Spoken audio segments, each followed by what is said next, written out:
Hello again, fellow historians. It's time to keep talking about land rights and protests. From the 1960s onwards, we're going to talk a bit more about the Gringy strike, the Wave Hill walk-off. So let's do that. Learning goals for today. You're going to know the events of the 1966 Wave Hill walk-off, and you're going to be able to determine cause and effect. We're going to do a little cause and effect diagram. Should be fun. Okay, let's get right into it. The walk-off. So 200 Indigenous workers walked off the property, protesting against those bad conditions that we mentioned in our last lesson. It was led by the Gringy leader, Vincent Lingiari, huge figure in the land rights movement in Australia in the 20th century. They moved to Wattle Creek, or as they knew it, Daguragu, which was also owned by Lord Vestey. The guy owned a lot of land. He was a lord. So, Daguragu was a sacred site that had fresh water. A member of the Anti-Slavery Society from London came and assessed the situation. So it was attracting quite a lot of attention. Someone from the Anti-Slavery Society came over, assessed it. Vestey said, "I'll give you half the land on the cattle station." Government said no, because land rights, Indigenous land rights, were not recognised then. So even though Lord Vestey was like, hey, you can have half the land, the government said no, because it would have set a precedent where Indigenous people would have wanted more land. So the government said no. The government did offer pay rises, and the Indigenous people, in their turn, wanted equal pay with white workers. And why wouldn't they? Equal pay for equal work, people. Here he is, the great man himself, Vincent Lingiari, the guy who led the Gringy strike, the Wave Hill walk-off. Nice hat. So, what were the consequences of the Wave Hill walk-off? There were more protests across the Northern Territory by Indigenous people about poor pay and working conditions in the following years. Got a lot of press attention, got a lot of support across Australia from Indigenous and non-Indigenous groups. Eventually, in 1975, the left-leaning Labour politician Gough Whitlam gave 3,000 square kilometres of land back to the Gringy people. There you go. Huge milestone in land rights, Indigenous land rights in Australia. So here is Vincent Lingiari and Prime Minister Gough Whitlam having a conversation, and this photo here is extremely famous photo. That's him, that's the Prime Minister pouring sand into Vincent Lingiari's hand to represent the passing of land from the government to Indigenous people. And here's some characters standing out the front of the Wave Hill station. Right. Our activity today is cause and effect. So in the middle there you've got the Gringy strike.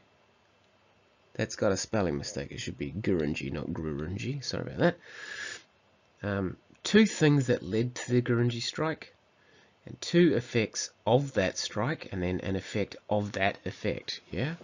So in total, you've got to copy this diagram and come up with 1, 2 causes for the Gringy strike. Let me just cross that first R out, and then I want you to come up with 2 effects of the Gringy strike, and then 1 effect of that effect. Yeah.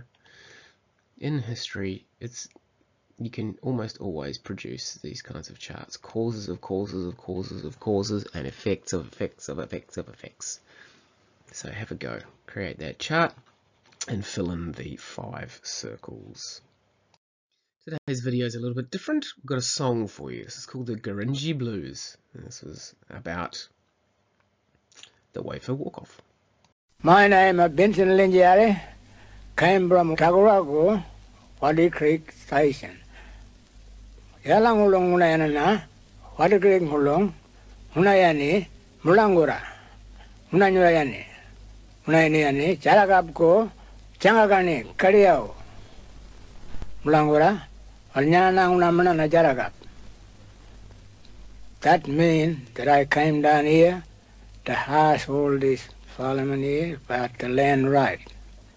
What I got story from my old father or grandpa that land belonged to me, belonged to Aboriginal men before the horse and the cattle come over on that land, where I'm sitting now. Well, that's what I been keeping on my mind. Now, I still got it on my mind. That's all the word I can tell you. Poor bugger me, Gringy, my band set down this country, long time before the Lord Bestie, all about land belonging to we, our poor bugger me, Gringy. Poor bugger black fella Gringy, long time work, no wages we, work for the good old Lord Bestie, little bit flat sugar and tea for the Gringy from Lord Bestie, our poor bugger me. Poor bugger me, Gringy, man called Vincent Lingiari, talk long all about Gringy, Dagarago place for we, home for we, Gringy.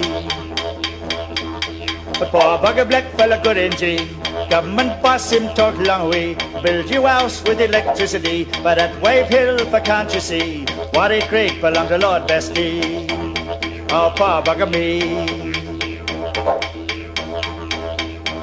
Poor bugger me, Gringy, up come Mr. Frankadi, abscol too and talk long way, give it and long Gringy, build him house and plant him tree, long a Waddy Creek for Gringy. The poor bugger black fella Gringy, government law him talk long way, can't keep it land long black fella see, only spoil him Gringy, our poor bugger me. Poor bugger me, Gringy, Peter Nixon talk long way, buy you on land, Gringy, buy him back from the Lord Bestie, our poor bugger me, Gringy. Poor bugger black fella Gringy, suppose we buy him back country, what you reckon for up a fee? Might be flat sugar and tea from the Gringy to Lord Bestie, our poor bugger me. Oh, my you lawyer, Mora, oh, sorry, my country, Gringy.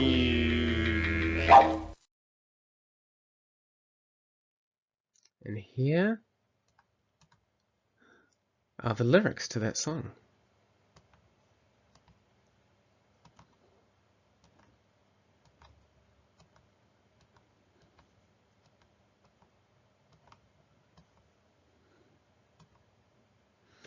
Yeah, so they're talking about here how they got paid with flour, sugar and tea.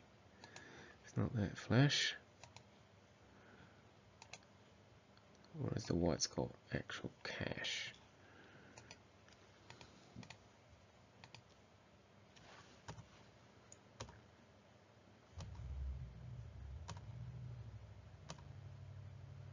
Yeah, government promised to build them a house with electricity, but didn't happen.